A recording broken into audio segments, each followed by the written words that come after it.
two sustainable development goals, gender equality and decent work and economic growth. A strive towards empowerment, bravery and security. It is not intended to be a battle against genders, but it seems inevitable. In this video, we delve deeper into the impediments which stagnated women's success and flourishment in the economy. We focus on four main issues: patriarchy, stereotyping, gender pay gap, and sexual harassment. Some are the causes, and the rest are the implications. First, what is patriarchy? First of all, what is patriarchy? Patriarchy is the systematic organization of male supremacy and female subordination on the one hand, or the domination of women by men. It is probably the most obvious feminist theory, but it is also the most under-theorized. It is a system in which women are subject to economic dependence, violence, domestication, and the peripherals of decision-making. There's actually various evidence shows that patriarchy is the prime obstacle to women's advancement and development. So now we know what's patriarchy. But how exactly is women being treated? Are they facing any stereotyping? The main objective for the stereotype issue is to spread the awareness of it regarding how it happens and the consequences from it. It is also our objective to create a stereotype-free zone in the workspace and improving the work quality of the employees of both gender. The stereotype issue can create a hostile workplace environment for female workers that will affect a company's performance and ruin their reputation of management towards female employees. Let's get to the core of things. How is the gender pay gap going? The gender pay gap is a measurement differences between average earnings of men and women in the workforce, and has been a worldwide constant since women first entered the labor field in earnest in 1945. However, this issue is a complicated web of interwoven factors. A large percentage of it can be reasoned out and explained. However, the salary disparity between men and women exists. Economists then subjected it to what they call the gender discrimination. However small this percentage is, it is unfortunate to state that it still exists today. The gender pay gap is a measurement differences between average earnings of men and women in the workforce. To a more serious matter, sexual harassment. Sexual harassment harms everyone involved. Although it is not restricted to the workplace, it does have an adverse effect on employees and to a lesser extent, the employers. This prevention is critical because it maintains a safe environment for everyone and ensures that those who commit this crime, whether deliberately or unknowingly, are held accountable. Human rights and the Malaysian Penal Code are both violated when sexual harassment is not prevented. Now we've understood the definition and the theoretical aspect of the situation. Let's now dig deeper into the challenges.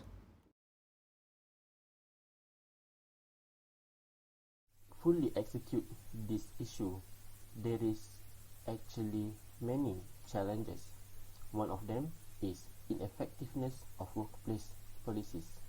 Some organizations did not have policies that help women with discrimination at work. A survey revealed that 42% of women did not feel that their workplace gave them adequate support to progress in their career. Another challenge is the lack of courage and confidence among women themselves.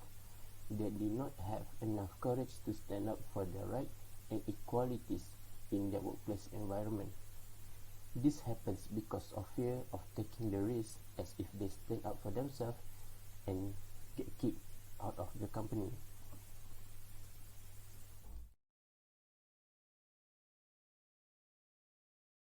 Gender still has a huge influence on how we live our life, such as work, lifestyle, and basically all aspects of what we are doing in our life. It is a shame that it is a common issue around the globe, and stereotypically, women are viewed as a lesser being compared to their countersex. And because of this, the ladies of the workforce are always being discriminated in terms of wages, task requests for management, career investment, advancement, and such. These matters are reasons why women are struggling to survive in cities like Kuala Lumpur, thus falling into the category that many urban individuals are in, called urban poverty. Even as decades has passed, the stereotypes of female have not improved as much as it should.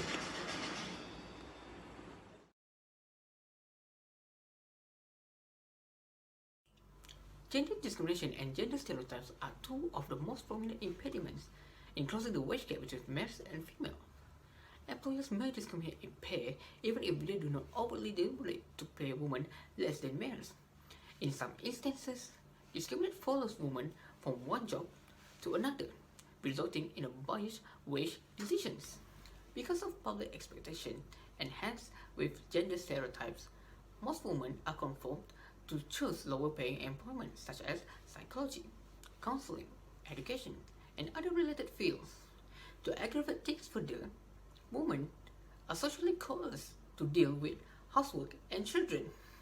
All that work is unpaid compared to men who can totally focus on their work and are being paid. Besides that, the other aspect of a woman is regularly cited for signifying women's incapability of producing quality work.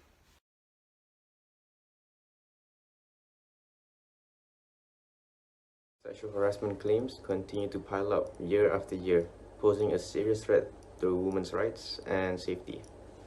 Women in our economy are inferior to their male superiors, who are more powerful in terms of position, influence, and money, due to the low sales employment that they are subjected to. As a result, women who are sexually harassed tolerate it in order to avoid upsetting their supervisors, even refusing to file a report out of fear of losing their job. Furthermore, the fear of social judgments as a result of little blunders renders some women anxious and even refusing to vent to fellow workers. This therefore normalizes this heinous conduct committed in the workplace. Now, it's only imperative for us to think about the cries and frustration of women. Is there any sustainable solution for this? What can we do to neutralize the current situation? What are the steps towards justice? Human resource intervention such as coaching and training may be introduced as recommendation to solve the challenges to help women become more assertive, innovative, and resourceful, including mobilizing and legitimizing various forms of power in dealing with masculine behavior individually or collectively. Furthermore, organizations can conduct periodic reviews on culture and employee behavior that ensure all employees, regardless of gender, are fairly and inclusively treated.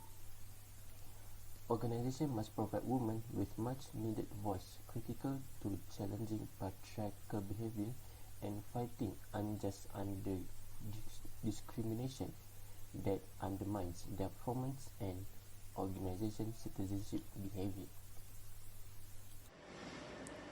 So what should we do to minimize these problems? It is in our best interest to set up a division in the human resource in every office that focuses on the female discrimination. By encouraging this idea, women will have a safe place for them to express themselves on how they are being mistreated in the workforce. This division will make a weekly report of complaints that they received and conduct a meeting with the management team to approach the issues acknowledged. Fixing wage gap is not easy because it is a complicated web of interwoven factors. However, the steps that need to be taken are evident. First, conducting a compensation audit. Second, promote collective bargaining. Third, promote work-family balance. Fourth, formalizing recruitment methods to maintain an equal level of evaluation between genders. And lastly, stop relying on salary history in setting pay. To address the problem of sexual harassment, we must start from the core. Simple as that, policies should be altered. To protect victims of sexual harassment, more and more punitive norms and regulations should be implemented. These more stringent policies should be enacted so that they can prove in court that they broke the rules. Another option is to raise awareness about the problem, because raising awareness is one of our key goals. It is critical to ending sexual harassment. People should be educated about this issue through campaigns and initiatives in the workplace and in schools. Finally, managers must take responsibility for preventing sexual harassment. A supervisory position is critical since it ensures the safety of their personnel. And that will be all from me. Thank you and Assalamu alaikum. All in all, the situation is real. We need to sadly acknowledge such challenges in this 21st century. We might need to scrutinize thoroughly of companies and how they treat women and their works. We might need to revamp our policies to promote equality and justice. And we might need to educate men to understand the potentials of women. It is upon us to take a step to achieving equal opportunities and eradicate gender discrimination. That's all for now.